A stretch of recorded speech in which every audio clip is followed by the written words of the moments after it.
So in this current NBA, certain stats are definitely inflated, and I'm one of the people who are quick to bring this up whenever we're comparing players across different generations.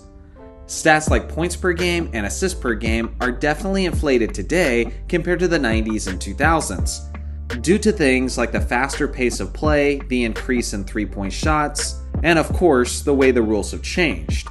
But although certain offensive stats have inflated over time, this isn't actually the case for all stats across the board.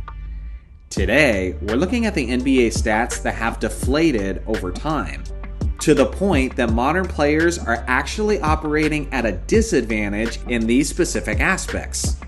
First off, rebounding, but more specifically, big man rebounding. Back in the 1960s and 1970s, there were many players who could average around 20 rebounds per game over the course of a season. Wilt Chamberlain, Bill Russell, Nate Thurmond, Jerry Lucas, and Bob Pettit are all players who had at least one season in their career where they averaged at least 20 rebounds per game. Even a 6'5" small forward in Elgin Baylor was able to average 19.8 in 1961. There's several reasons for this. For one, this was at a time when the NBA was still developing its perimeter shooting fundamentals. Sure, there were some guys with beautiful shooting mechanics that were way ahead of their time, like Jerry West and Sam Jones. But generally speaking, players were not as polished with their shooting forms, which resulted in lower field goal percentages league-wide. Currently, the league average field goal efficiency is 46.7%. In 1980, it was 48.1%. And in 1960, it was 41%. Beyond that, the average team today secures 44.1 rebounds per game, and in 1960, the number was 73.5. That means there was an average of nearly 60 more rebounds per game that were up for grabs in the early 60s. So with that in mind, it's no wonder why so many elite rebounders could average so many boards per game. The same way we speculate about how many points Michael Jordan would average in this modern league, we could speculate how many rebounds Nikola Jokic could average in the 1960s, and I guarantee you it would be a jaw-dropping number. Now, as I said in the beginning of this segment, it isn't just rebounding, but more specifically, rebounding numbers are deflated today for centers and power forwards. The reason for this is simple. The dramatic increase in three-point shots has made rebounding more difficult for guys in the painted area. As high school coaches like to say, long shots equals long rebounds, and those long rebounds are often snagged up by the guards. This is why perimeter guys like Luka Doncic, James Harden, and Russell Westbrook can get around 10 rebounds per game over a single season. But interior guys like Jokic, Sabonis, and Gobert can't quite reach 17 to 20 rebounds per game in this modern league like they could in the 80s, 70s, and 60s. In past eras, it was simply more advantageous for Moses Malone, Bill Russell, and Wilt Chamberlain. So keep that in mind when comparing these types of numbers across eras. The next stat that's deflated in the modern game is blocked shots. And once again, this is especially the case for the big men.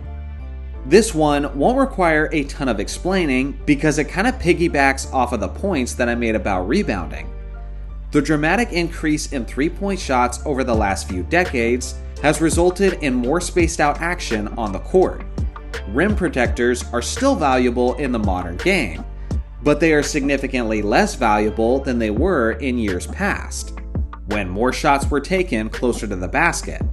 A rim protecting center simply doesn't have an opportunity to block a 25-foot three-point shot, and nowadays there's a lot of those shots being taken.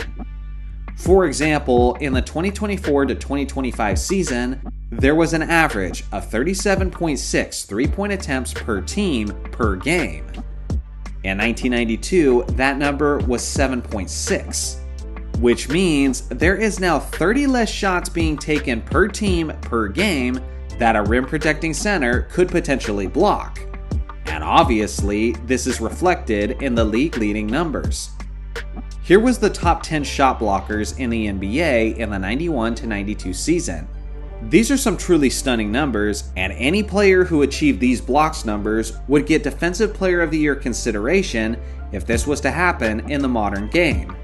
And now, here were the top 10 shot blockers in the 2024-2025 season. So basically, it's Victor Wembanyama and 9 dudes who wouldn't make it in the top 10 list with these numbers if they played in 1992. You can clearly see the contrast in eras, and how one season was incredibly inflated with its numbers while the other was not. It isn't just about spacing and three-point shooting though. There's also the implementation of the defensive 3-second violation to consider. Prior to the 2001-2002 season, there was no penalty for a defender camping in the painted area for longer than 3 seconds, which means that in the past, centers could do a better job of maintaining constant protection around the rim. Even Luka Doncic has spoken about this advantage for offensive players, since the defensive 3-second violation didn't exist when Luka was playing in the EuroLeague. Basically, a rim-protecting center in today's game simply doesn't have as many opportunities to block shots. This is why I believe Victor Wembanyama could have averaged an NBA record 6 or 7 blocks per game in the 1980s. Because if he can average as high as 3.8 in this deflated era, then I can only imagine what he would average in past eras. The last stat I'm tackling that's deflated in the modern game is steals. Now this one is deflated for completely different reasons. First off, players do a better job of protecting the basketball today than they did in decades past. Or at the very least, the rules allow players to protect the ball better today.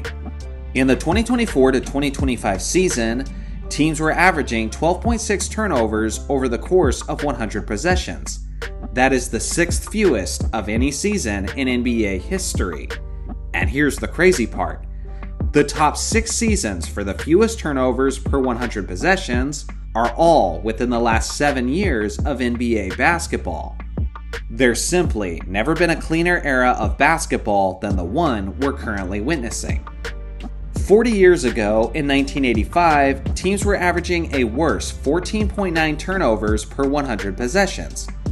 Back in the 80s, defensive players could hand-check their opponents, meaning that it was completely legal for the defensive player to keep his hand planted on the perimeter ball handler and essentially steer him wherever he wanted him to go.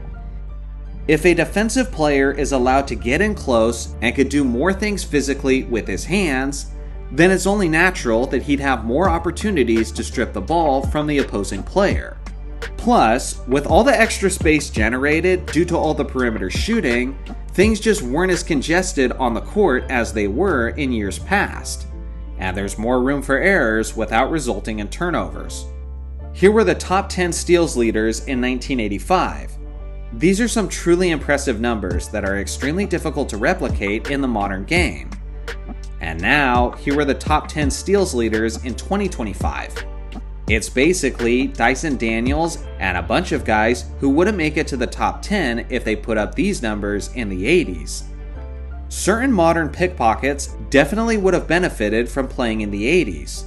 For example, Chris Paul is one of the greatest stealers in NBA history, as he led the league in that category on 6 different occasions.